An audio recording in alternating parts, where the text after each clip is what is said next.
Hey guys, welcome back. It's Dilly J. Today we are going to do something a little bit different. We are going to create a sim. However, before we get into that, how are you doing? Y'all having a good day today? I hope so. Today I'm making a sim, and what prompt that is, like, I was cleaning up the house and I saw a movie called Gaslight, and for some reason while watching this movie or after this movie, I just wanted to see if I can create these characters as Sims. Now, I'm going to try to not say too much about the movie and give it completely away, because if you're interested in watching it, it's a really great movie. I think it's a great movie, so watch it. In this movie, you have Paula. When she was young, her parents had passed, and so she lives with her aunt, and her aunt is like an opera singer or whatever. She's a singer. She's well known. She's famous, right? And so she lives with her aunt. Her aunt sings at concerts and stuff like that. And one night they get robbed, and her aunt gets murdered, okay, or killed, or whatever YouTube thinks is friendly for me to say. Okay, she gets taken out. Okay, and Paula ends up moving away from London, because that's where she is, with her aunt. And she lives with one of her aunt's really close friends, okay? And he takes care of her. He's like her music coach, right? But he's trusted, okay? And he ends up taking guardianship over Paula. Well, and she lives in, I don't know, I want to say that she ended up moving to, I want to say Italy or something. I don't know. She moves away, okay? While she's there with the trusted friend, she's growing up. Now she's an adult. She's trying to do the music business too, right? And she falls in love with this guy named Greg, which he's going to be the second Sim that I create, okay? She's like so enamored with Greg. Like, I mean, he is whining and dining. He is like, you can have it however you like, right? He's giving it all to her, right? And she can't even think straight. He's like laying it on so thick. So she's not even concentrating in her music classes no more. She's like, this is going a bit fast. Like, we've only known each other, I want to say at this point, they've only known each other for maybe 2 weeks or something. It's fast. Like, they're moving fast, right? And she's like, I think I'm in love with you and everything, but I think this is going a bit too fast. I think we need to like pump the brakes a little bit. I need time to think about it, because he's over here talking about, Paula, I want to spend my life with you. I want to marry you, girl. She's like, whoa. I barely know your last name, bro. Like, what are you talking about? Right?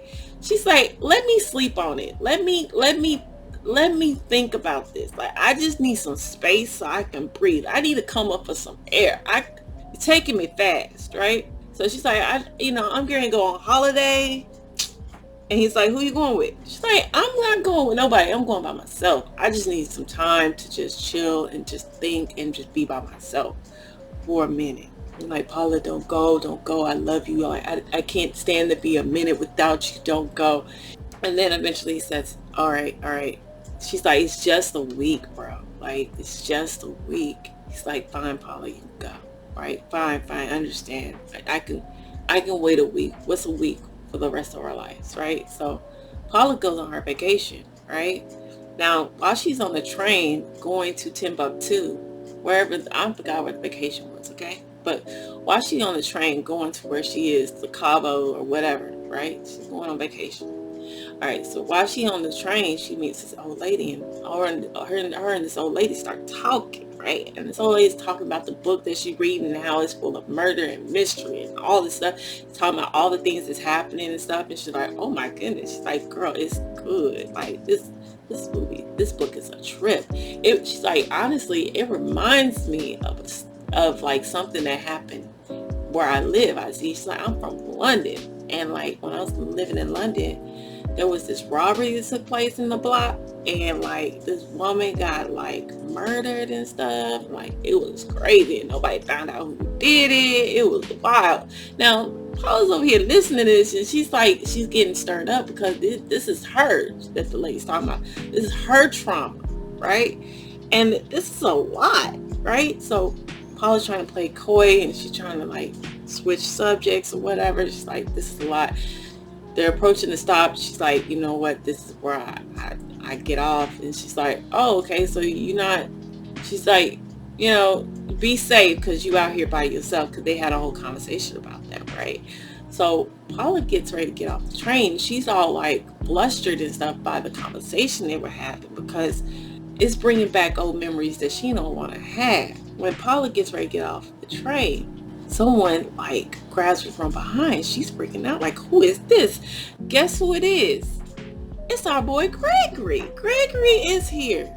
Hey, Greg. Like, she's like, what are you doing here? But like, you know, she don't even care right now. She's so excited to see him because she has been so stressed out with this old lady talking to her and yapping about her trauma. The old lady don't know, but still having someone talk about things that you ain't ready to deal with is a lot. So she was very excited to see Gregory was there.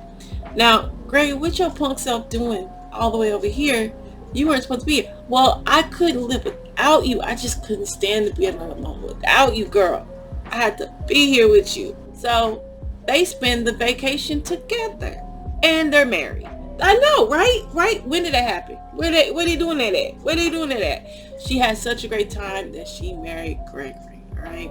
They over here talking about their lives and what they're gonna do and like where they want to live and stuff. Gregory asking all the questions and where she wants to live, and she's like, oh, I want to live in Paris or whatever. I would love to live in France, you know, all the things. Like, that's where I want to live. And Greg's like, oh. And she's like, where you want to live? And he's like, oh, I want to live in Drury, London. You know, I like that it's all like wet and dank. I like the fact that like the poor people are poor and the rich people are rich, and there's like stark differences between the two, and there's no really in between, and you either making it or you ain't.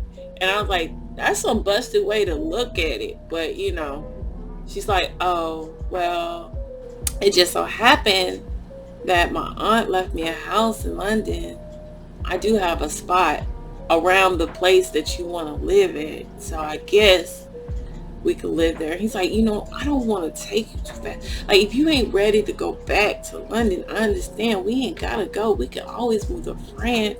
She said, no. I don't mind doing that for you. I love you, Greg. I don't mind doing that for you. We can move to London. He's like, for real? Girl, you the best. So they moved to London, right? And she hadn't been to this house since like the incident happened. She goes up in there and she's like, kind of taken back because everything looks the exact same. Nothing is out of place. All her aunt stuff is running all up through there, right? Greg's like, baby, what's wrong? She's like, this is just a lot. Like, I just wasn't expecting it to be like this. I said, baby girl, I got you. We can put all this stuff in storage. We can get you new stuff up in here. She's like, really, Greg? He's like, girl, you know I got you, bro. Right, so they're looking through all the stuff, stumbling across old notes and stuff. She's telling about all the memorabilia and all the things. This, my aunt's glove from this concert, this is what she wore here, and this is what she held here, and all this stuff. She's just like, those are great memories. So this didn't send her into a spell. And then like, you know, Gregory's over here tinkering around on the piano, and she looks at a note and she starts reading it. Gregory like listening to it, and he's like chill, you know, playing the piano keys, bum bum bum bum bum bum. And then all of a sudden she gets to a part of the line, and Gregory snatched the paper out of her hand. And she's like, what? And he's like, girl, I don't want you to get upset, you know. So let's just put this up. I don't want you to get yourself worked up. She's like, I'm not worked up. Like, yeah, but, you know, I don't want you to be all bothered by that. She's like, okay, well, you know, I can't wait to show you around the town because, you know, this was my spot once upon a time. I don't, you know, it's hard to be back, but there were so many good things about it. I don't mind showing you around. I can't wait to show you off and show you around town to all my favorite places and things I used to go to and do and stuff. And he's like, really? She's like, yeah, I want to take you out tomorrow. And she's like, tomorrow? I was thinking like we just got married, like we could stay inside for a while, like let's not leave. let's like just stay in the house for a bit. So they stay in there for a long time, right? And then they finally start going out, right? And that's when things start to take off. Paula starts to notice strange things going on, like pictures coming up missing, or footsteps where there is no one. No one is in the room, but she hears footsteps murking about, or like the gaslight, the like gaslit lamps are going dim when nobody's even touching them. It's just like weird things were happening to Paula, but she couldn't prove any of these things were happening. It just all looked like they were illusions of her mind. She's literally deteriorating before your eyes, and she don't understand what's happening. Gregory's in charge of everything. He ends up hiring this maid named Nancy. Nancy thinks Paula is crazy, and he treats her like such because Paula can't remember anything. She acts very docile. She acts very panicked, very manic. And Nancy was always told not to talk to Paula. If she has any questions about anything, to go to Greg. And then you have Brian.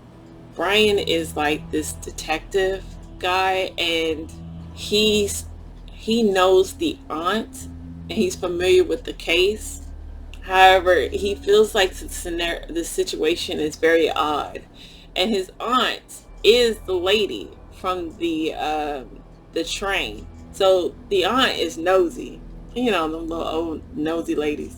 She be trying to get information about the about Paula and her husband, but she's like, I never see Paula. Paula never leaves the house. So it's like, as she fights for her own sanity, her husband's intentions starts to come in question. So I would say that this is a really good movie. It had me very much invested in it, and these were, like, to me, the primary characters of the movie.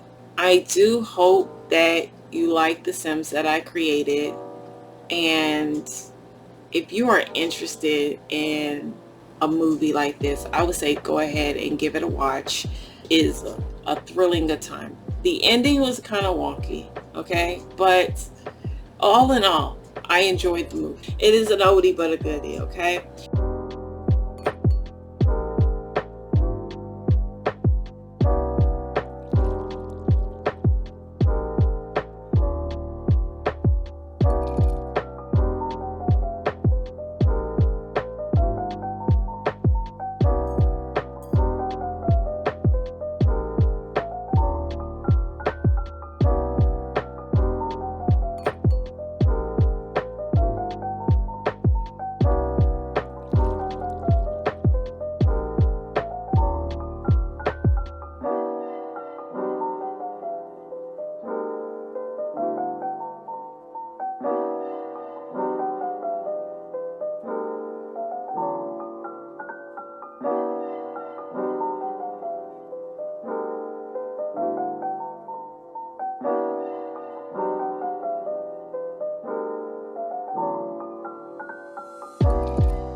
Hey guys, all right, just chiming in a little bit.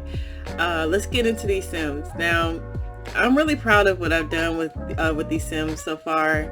I think Nancy looks pretty, I don't know, I feel like she looks kind of accurate to say. I mean, Brian need a little bit of work. I like some of them more than others. These pictures, like the black and white, is just like, I don't know. I'm just like fawning all over that. And I did my best to recreate the movie cover itself. I put it side by side so you can kind of see the characters. I mean, I think you kind of get what I was going for. I do hope you liked the video. Please comment below. Did I do a good job? Did I not do a good job? I would love to hear from you. And until next time, guys. Bye. Take care.